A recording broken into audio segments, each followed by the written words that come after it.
Peace and blessings. Shout out to my YouTube, Instagram, and my Facebook family. Okay, so this end of the day, we're day what? 8 of the revival that we've been pushing over here. I just had a great conversation with somebody, and we talked about many things.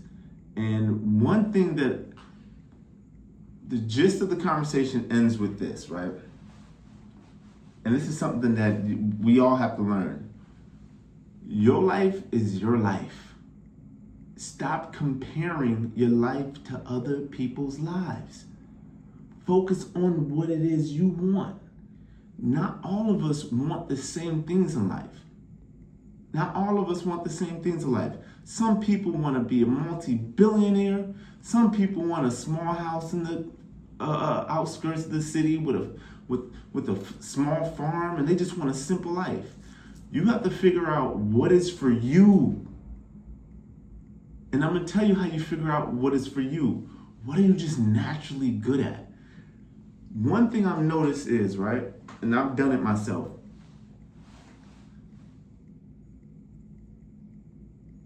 and it's going to sound crazy. Look at China, right? In China, their educational system, what they do is they try to find a child's strengths when they're young.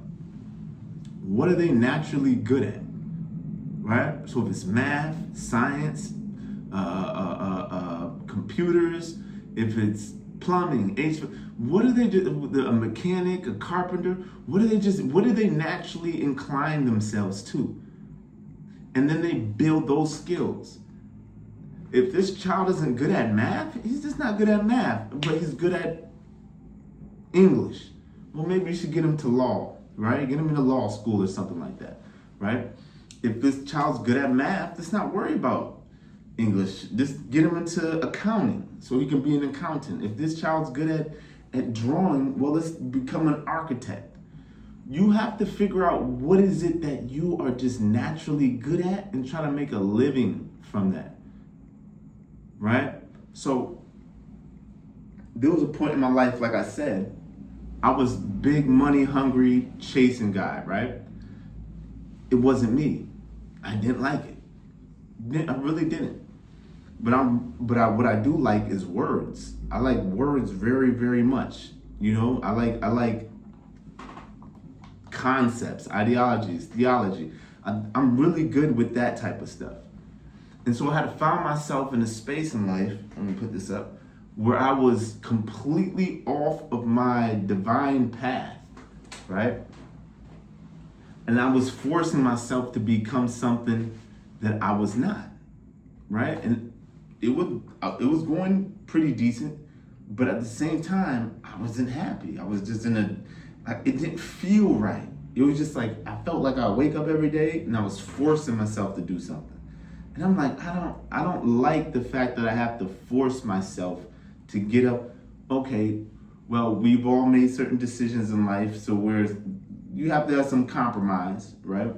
To where you have to do what you have to do. If you got 4 or 5 kids and you're a truck driver, you can't just quit driving trucks at this point. But I will say is, especially to the young guys, and this might be controversial, use your 20s to make mistakes. Use your 20s to make the mistakes. Try everything. Try it all. Try college. Try a trade. Try a business. Use it, right? Figure out what's for you. You know what I mean?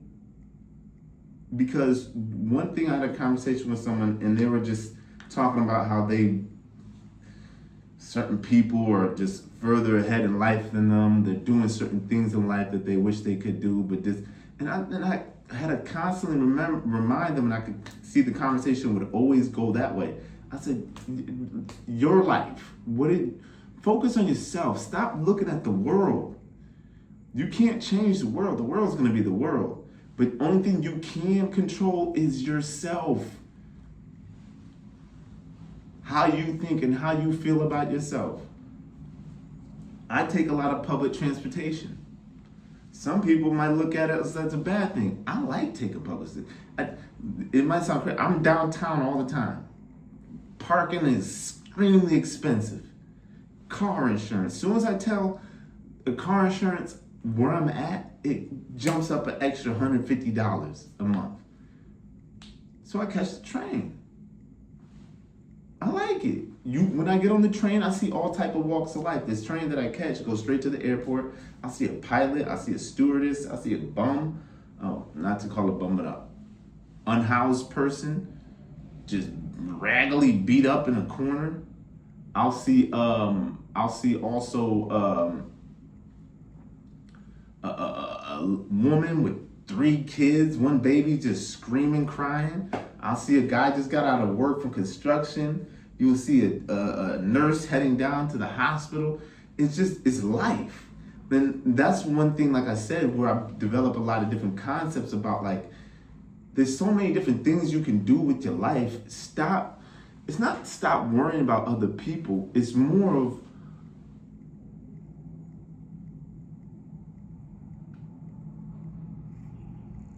focusing on yourself and your needs. Because one thing, like I said, us, the 7%, we like to help, we like to show love. That's rare. Most people don't care. Most people don't want to show love. But we do. So that can be easily taken advantage by people who aren't worth it. So you will find yourself in situations and relationships where you're like, how did this person, because those people who are narcissists, it's like a what do you call it? A battery, a magnet. A battery, you got the positive and negative, and the negative goes to the positive, and it's a charge. Because those people, when they notice that you have empathy and you will listen to their problems, you'll listen to, they'll talk all day and they'll like you. Oh, I like you, right? But if you have a problem, where are they at? Nowhere to be seen.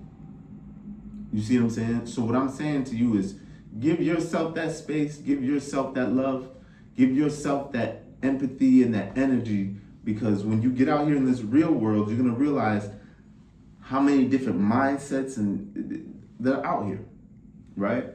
Most of us know this already, but I just had to reiterate that. It's day 8 of the revival. We're doing a good job. You know, words of affirmation, hopefully, whatever you're doing, if you're into the Quran, if you're into the Torah, the Bible, hopefully you're reading those books and getting some good energy, words of affirmation. And yeah, so is there anything else I need to say? Yeah, I can't stress that enough, because like I said, I had a conversation just earlier. Sometimes people create problems where there aren't problems. The only reason why you see, and I'll leave with this, sometimes an issue that you think is an issue, that doesn't make sense. Things that you might look at as an issue or as a problem really isn't a problem. It's just your perception. You change the way you think and the way you see things.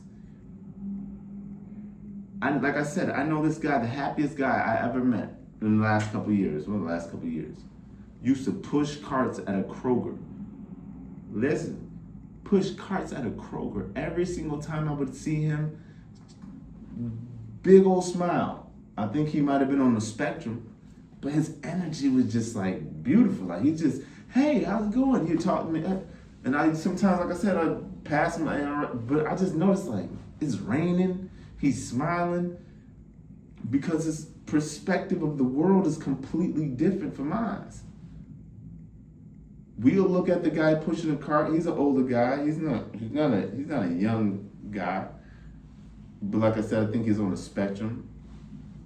And I could tell, once again, by the questions he'll ask. How's your family? Oh, last time I talked to you, this and this. I could tell where his mind was at. His mind is in his world. He's not thinking about nothing else. The guy would not think of anything outside of his space. And he would talk to you in that same way. He would ask you real questions. He's not just small talking. He's asking, hey, how was Christmas? Did you speak to your mom? Did you what happened last time I talked to you? Did you get that job? And I'm like, man, this guy, because he's all about him and his life. But I don't want to take too much time. I gotta get out of here. It's nighttime. But yeah, day over. Hopefully all of you have had a great day. Hopefully all have been taking care of yourselves. But anyway, you know the slogan, chase knowledge, don't chase money. Peace, love, positivity.